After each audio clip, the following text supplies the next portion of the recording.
So you guys remember all that donor money that I was talking about in the last two videos? Well, it's starting to pay its dividends. Wilcox $10 million buyout? 10 million schmillion. Miami's putting together a big money package for a new quarterback in the portal? Yeah, okay, that's cute. Double it, now get the hell out of my quarterback's DMs. In this new era of NIL pay to play, we really are the sleeping giant. Not just on the total average wealth of all of our alumni because of the sheer success that this university has granted a lot of us and sort of led to, but also the fact that we have 580,000 living alumni.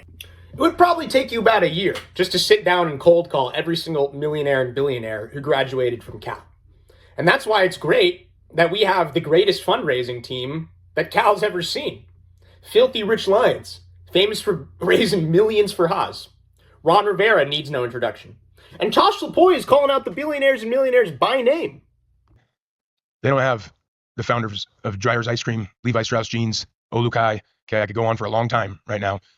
They don't, there's a lot of individuals that they're excited about this, but we have an extremely powerful fan base, an extremely powerful organization here that our branches extend much further than most. So whether all those individuals have been motivated or care to, we're going to find that out. And I know I will personally devote everything humanly possible, with Ron to tap into the individuals that would love to be a part of our success and contribute to that. And ultimately in this day of NIL, in my opinion, I believe a place like Cal, and there's a couple other places out there that are kind of proving this right now, when you're amongst an area of multiple Fortune 500 companies and you have a high level alumni base that have been extremely successful in life, you have got an incredibly competitive chance to be successful when you get the backing that can contribute to the NIL.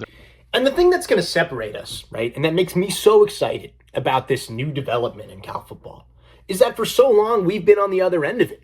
We've succeeded in spite of not having the resources, in spite of not having the donor support. We've brought in talent and developed it just on the premise of you're getting the greatest degree and getting to go to the #1 public school in the world, and you're getting to stay in an amazing location for amazing fans. Now you couple that with the real legit elite NIL fund. And this is not going to be like BYU, right? Paying AJ DeBonsa $8 million to come pretend to be a Mormon for a year. The best talent in the country, right? Every year comes out of Salinas, Danville, San Mateo, Berkeley, right in our backyard. So we've got JKS locked up, thank God. Early, might I add, so we can use him as a recruiting chip for the offense. We've got Rolovich there, signed with him to still be his quarterback's coach. And so if we can just keep the local talent at home, like I said, then I really do think that we're cooking with gasoline. So enough about money, right? Let's translate those dollars into what we can actually use them on. So I want to talk about the wide receiver position. First off, right, we still don't know who the wide receivers coach is going to be. I would anticipate that Kyle Savala will not be back. One idea that I got would be a little guy right here. Little D-Jax, come on home. No, but realistically, Tosh will bring in someone plenty good. And at the end of the day, the real recruiting draw for any wide receiver in the portal is to come play with JKS, because ain't nobody throwing you the ball like he will. First guy I want to look at is a guy named Jackson Harris. He's 6'3", ethnically Hawaiian, comes out of Berkeley High School. This guy, we gotta get him. He's Bay Area talent. He's 6'3", he's got speed, caught for almost 1,000 yards, first team All Mountain West, and he's already in the portal.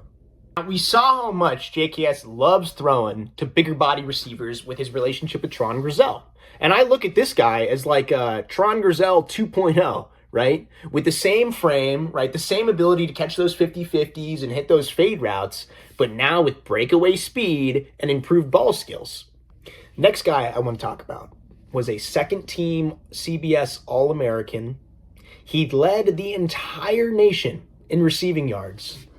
And it's just the type of guy where a year ago, we wouldn't have even been able to be in the discussion for this guy. But in the newfound NIL age that Cal is in, with JKS at QB, I really do think that Cal can make a run at Danny Scudero.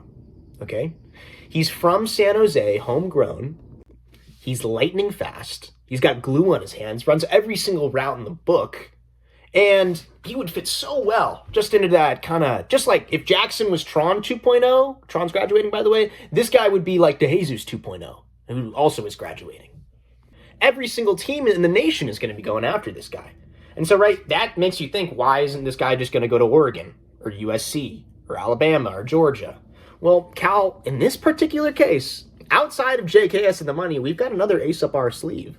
But what ultimately led you to choose San Jose State to further your athletic and academic career? It's home for me. So I grew up 15 minutes away. I still go home and see my parents all the time. So I'm really close to them. And it was pretty much just a no-brainer when I got the offer from San Jose State.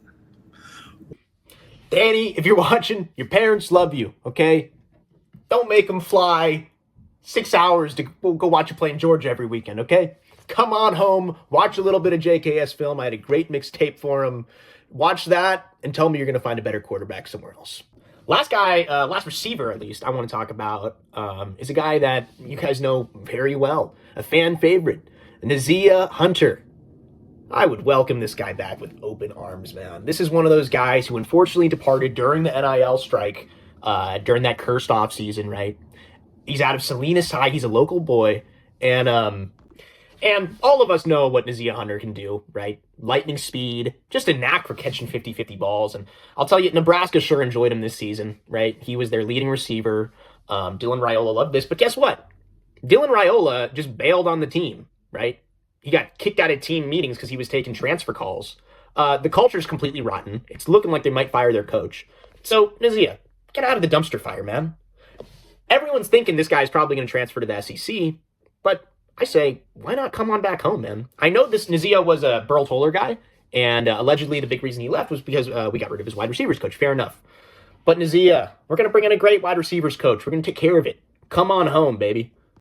Now, I'm usually not in the business of trying to project which portal players are going to go where, because at the end of the day, I'm not really, an authority on that. And at the end of the day, there's like 2,000 players in the portal that Cal could get. But I bring up those names because I really do think all of them are very realistic and should be the expectation for Cal. And also just to highlight how much talent there is really just right here. You know what I'm saying? And so, all right. So also, we'd be remiss to not talk about who's coming back out of the wide receiver room. And unfortunately, most of our guys are graduating, but we're going to bring back a few guys. And one guy that I'm really excited about is Quran Adams. For the life of me, I cannot understand why this guy did not get more minutes. Honestly, that was probably one of my only real issues with Brian Harsin is like, why could you not get Quran Adams on the field? He was fast. He had speed. He never dropped balls. And I'm excited to see what he can do next year, planning a little bit more into that slot role. Also, I'm just going to take a quick little minute to appreciate Jordan King. This guy's been a walk-on when he started. I never anticipated him to be doing the things he is now. Total gamer. There was a great special on Inside Cal Football about him, and great locker room guy. Really hope he sticks around just to kind of integrate some of the new receivers on, what it means to be a Cal Bear. But at the end of the day, the wide receiver room is going to make its meat and potatoes in the transfer portal. At the tight end position, first off, I really hope we retain Mike Saffel.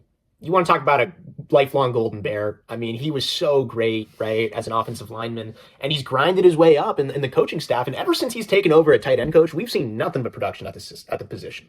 The job he did with Mason Minnie to turn Mason Minnie from a third string at Idaho into one of the most productive tight ends in all of the ACC was nothing short of sensational.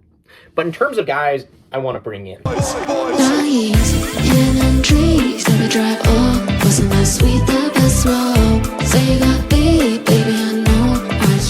Side note, they really need to make another one of those Cal parody songs. I fucking love them.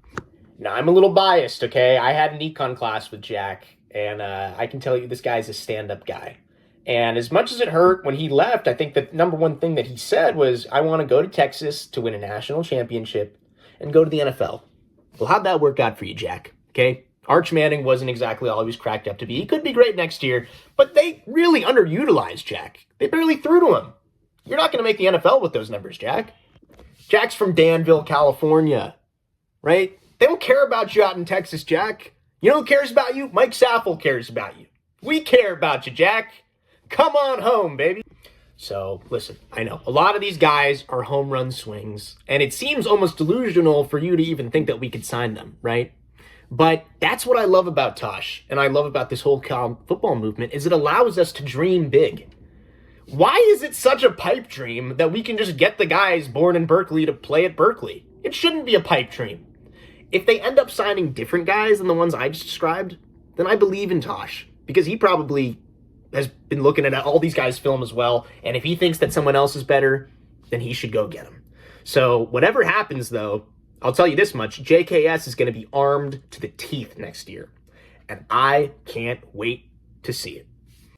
I want to say a big thank you to all the new subscribers. I was really just blown away by the support and the kind comments that were left last week. You guys are truly inspiring, and it's just such a gratifying feeling. So stay tuned. There's going to be new videos coming out next week. This is going to be an awesome journey, guys, and I'm so glad I get to share it with you all. Go Bears!